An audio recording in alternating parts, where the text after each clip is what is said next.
My name's Darren Bender, and I'm the producer of For the Boy, one of two producers here who have brought a first draft and are having it broken down into a schedule and a budget for the first time.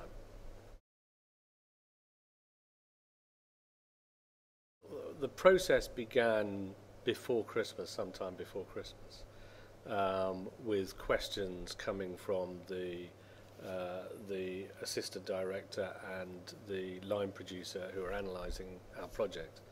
And then they were working, beavering away and unseen to us, and all we saw was questions. And then gradually over Christmas, so over the last month, I guess, there more and more questions and more intense and more difficult questions as they got into the detail of it.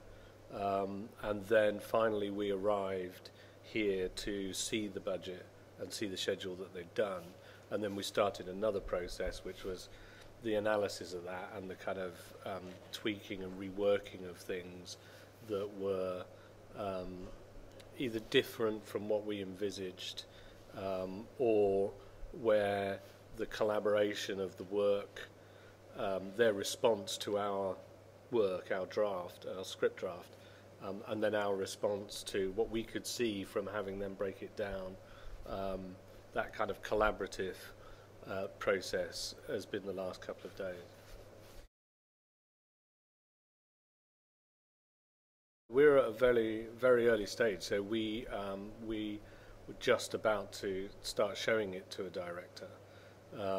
And because you have to have a draft to go through the production value process, we wrote a draft at that point rather than wait until a couple of months' time. So we put our story together into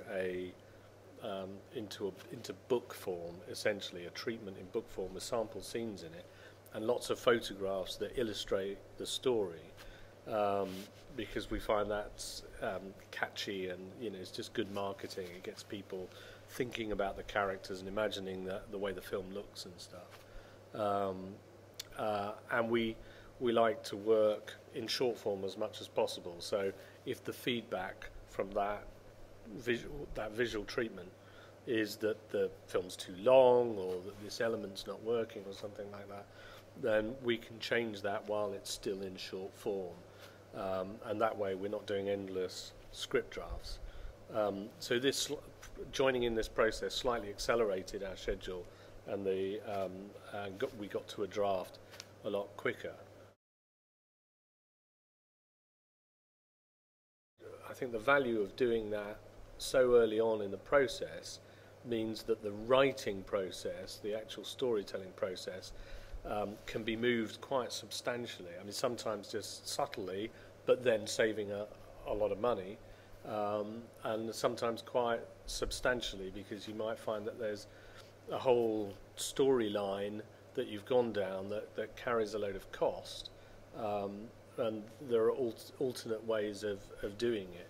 And only by breaking it down and visualizing it, by looking at how long it would actually take to shoot each thing and how many people would be involved and what are the material costs, what are the practical costs, what are the location costs, do you really need 100 people in that scene, what's that scene really about? That kind of thinking, I think, leads you to a better economy for the project, but also enhances the storytelling. My sense is that after going through it for the last couple of days, we're going to see some very big changes in not just the practical elements, but ultimately I think in the tone of the movie, the tools of acquisition, whether or not we're using practical elements or visual effects. All these kind of considerations are having a really big impact on the time it takes to achieve the film, to acquire the film.